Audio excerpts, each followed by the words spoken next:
Let's turn to the war in Ukraine.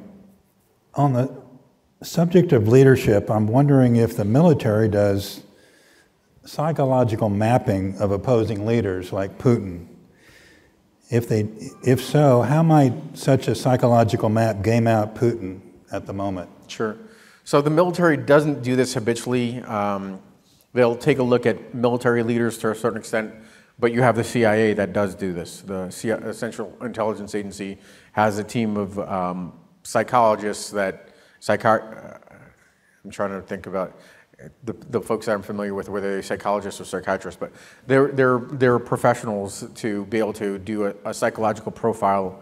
And I would say that I'm going to start with the kind of more dire aspects of it. They would conclude that he is increasingly isolated and detached from the facts on the ground, what's going on with his military, under increased pressure to try to pull out a win in this case. But in reality, fundamentally, he's somebody that's a survivor. He's somebody that looks rationally at the situation like he did before this war started, and believed that, through his lens, as skewed as it was, that he could achieve his objective, which is basically pull Ukraine back into the Russian orbit, either annex the country as a whole or put a puppet regime in there. And he did that based on kind of a rational principle. The rational principle was that for the 22 years that he served in government before that, the West tended to look the other way at his transgressions. The West didn't impose costs when he attacked democracy within his own country, expropriated kind of the media, and privatized it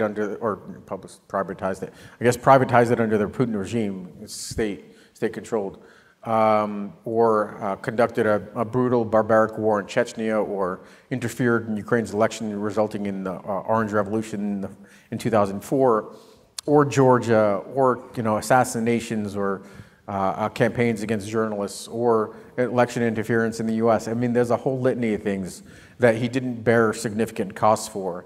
And then why wouldn't he think that there was an opportunity there? We had just had an attack on the Capitol, an insurrection.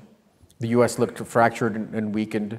Hyperpolarization potentially put us on the cusp of, from his perspective, we looked a lot more brittle. He thought, maybe the U.S. was on the cusp of a civil war.